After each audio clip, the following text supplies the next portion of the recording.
I know exactly what you're thinking. You're thinking, Adrian, what in the world are you doing making a video on the Nikon D850 versus the Nikon D750 in 2024? Well, would you believe out of all the comments I get here on my channel, on all of my videos, there's two questions that I get asked the most. And those are, do I upgrade from my Nikon D750 to a Nikon D850, or do I buy a Nikon D750 or a Nikon D850? Right, it's time to end this once and for all.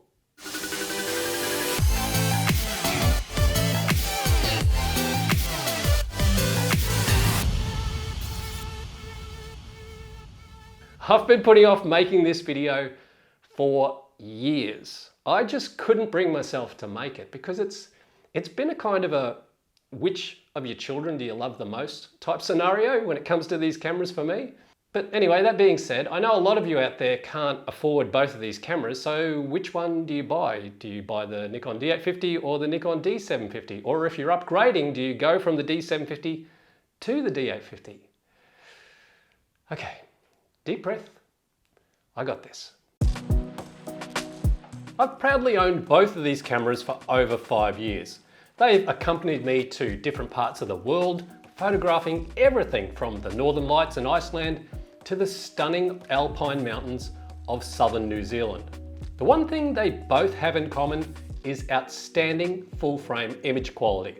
But there are some differences in these cameras that do have me reaching for a certain model depending on what I'm photographing. Okay, so let's get technical for a second. Let's go and have a look at the key specs on both of these cameras.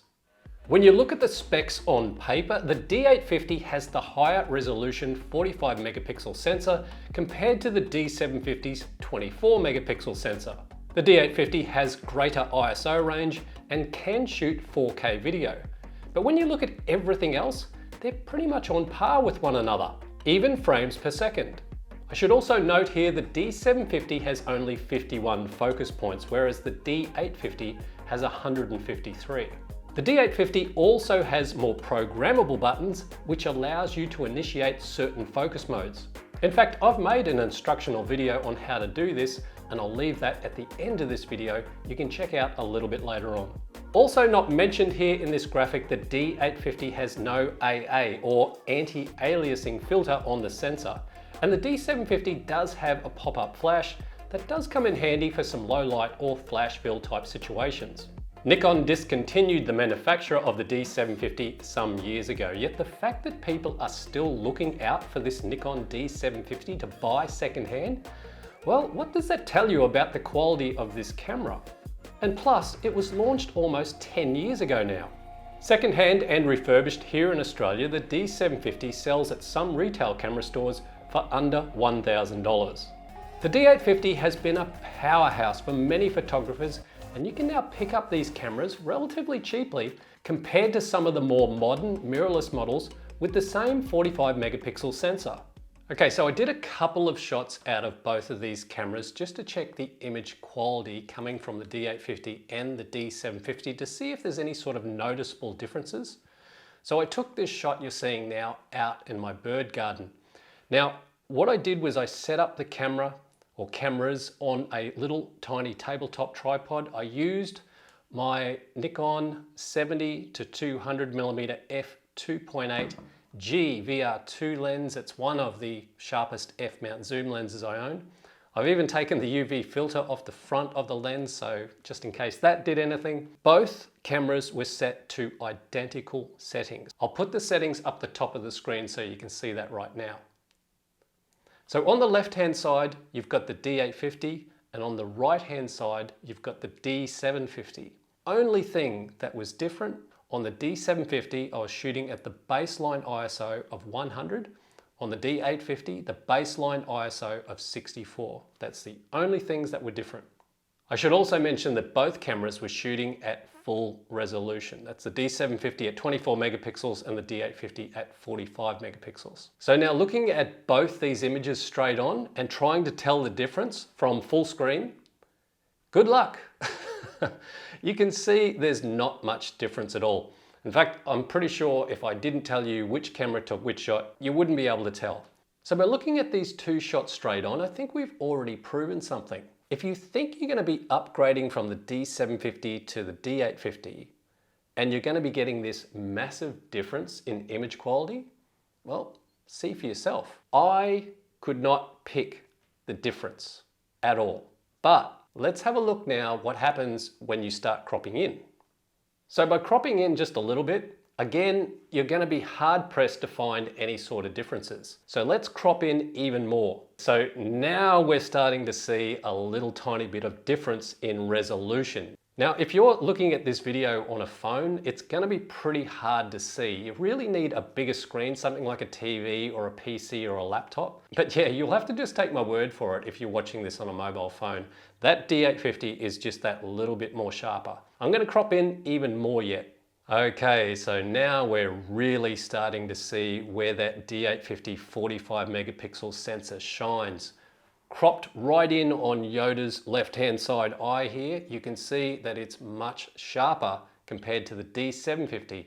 So the whole reason for that is because the D850 has a sensor that's almost twice the resolution of the D750. So now this explains why I like to use the D850 for birds and wildlife. I'm a cropaholic. I'm a self-confessed cropaholic. I love cropping in on birds. If they're too far away, I can crop in and not lose that much resolution. But like I said, when you're looking at both of these shots straight on, you are hard pressed to find which camera took which shot. In my next test shot, I just wanted to see what the noise was like out of both these cameras using a higher ISO. So I shot this shot using the exact same gear that you see here. This was shot at 135 millimeters. I'll give you the settings up the top of the screen. Again, we've got the D850 on the left-hand side and the D750 on the right-hand side. Both of these shots were shot at ISO 6400. So when it comes to high ISO nowadays, 6400 really isn't that great, but we're going to see if we can see some sort of difference between these two pictures. So with these 6400 ISO shots, I pushed in and I focused again on Yoda's left eye, and then I pulled back out to full frame.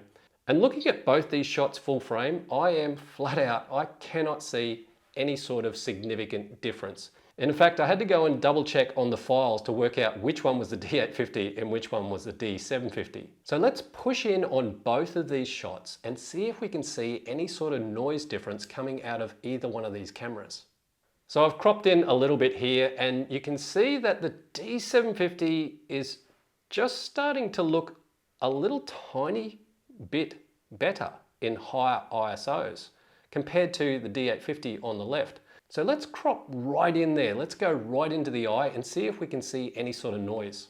So I hope you can really see this on the way you're watching this video, whether you're on the phone or on your PC or laptop or on a TV.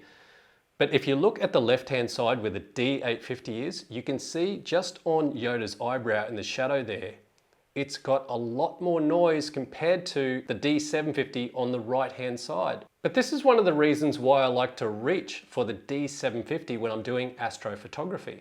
But nowadays, with the magic of post-processing, denoising is just so easy. You've got programs like the Topaz Denoise AI or Photoshop or Lightroom. You can denoise at a simple click of a button.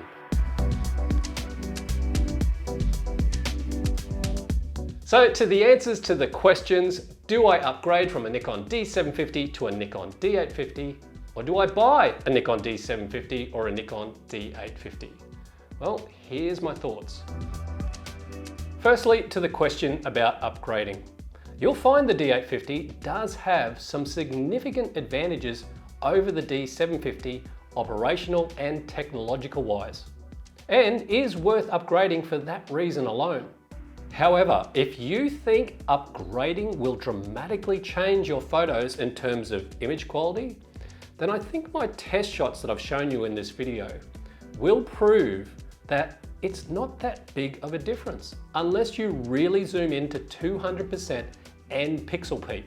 Now, one little thing I should mention too, the D850 can shoot silently in live view mode, whereas the D750 can't. So if you're a stickler for minimum shutter shake on your landscape photos, the D850 wins there. As to the question, which camera should you buy? Well, that depends on your budget, of course.